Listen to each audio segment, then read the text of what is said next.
It looks good, a little hot for the day, I like it.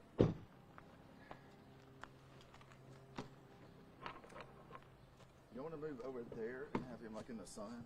Make it look better? Well, it's Friday. To get all those people in the background. Yeah. I'd rather have the cars and all those I people. like that.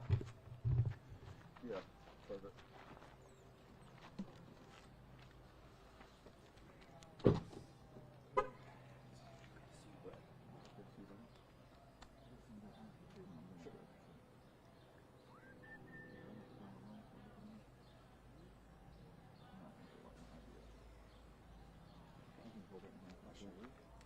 Got one more for Oh, sure, you. sure.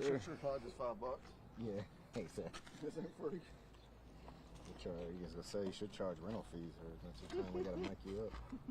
Per minute. To the reporter. And if you want to, you can look right here in the middle. Right, you can look right here and look between Todd and Brandon if you want to, buddy. What if he don't want to? He's a public official. He loves us. He'll do what we say. All right, I'm good. Everybody good? Yes, sir. I'm about to wait on them, buddy. All right. Good morning, everyone. I'm Officer Truman Fitzgerald with the Birmingham Police Department's Public Information Division, and right now our officers and detectives are on the scene of a homicide. Just after 8:40 a.m., West Precinct officers were dispatched to a person down call in the 3900 block of Walnut Avenue. Officers arrived on scene when they observed an adult male, and I'm going to describe him because I'm going to point out some facts later that we need help with. He is a black male. We believe he's anywhere from 40 to 50 years old, and he was suffering from an apparent gunshot wound. Birmingham Fire and Rescue personnel arrived on the scene and pronounced him deceased.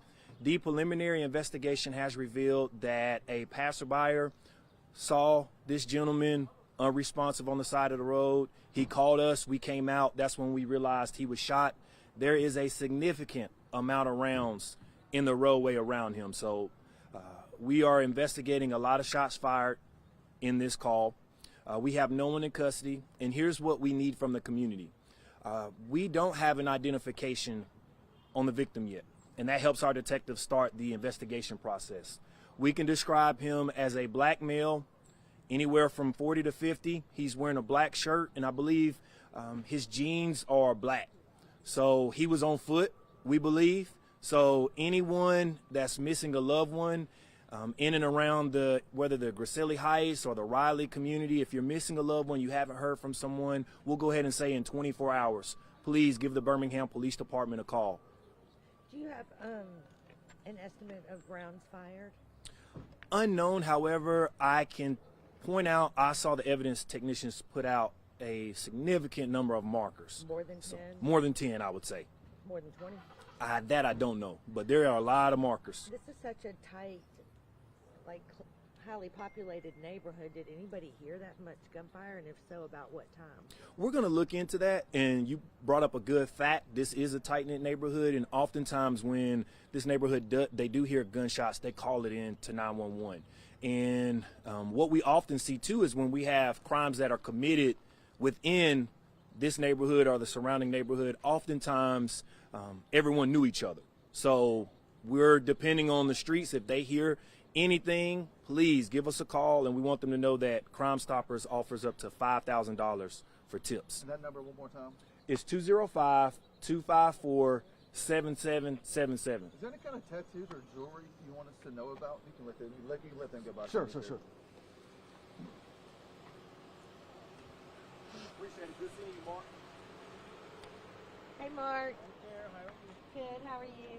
In fact, what I'll do is I'll reach out to Mark Stewart and see if he had any. Maybe something could help out. You're right. I'll see if he had maybe a watch or something that will, make him stand out, or a necklace or some part of his jewelry that can make him stand out. Where is the victim?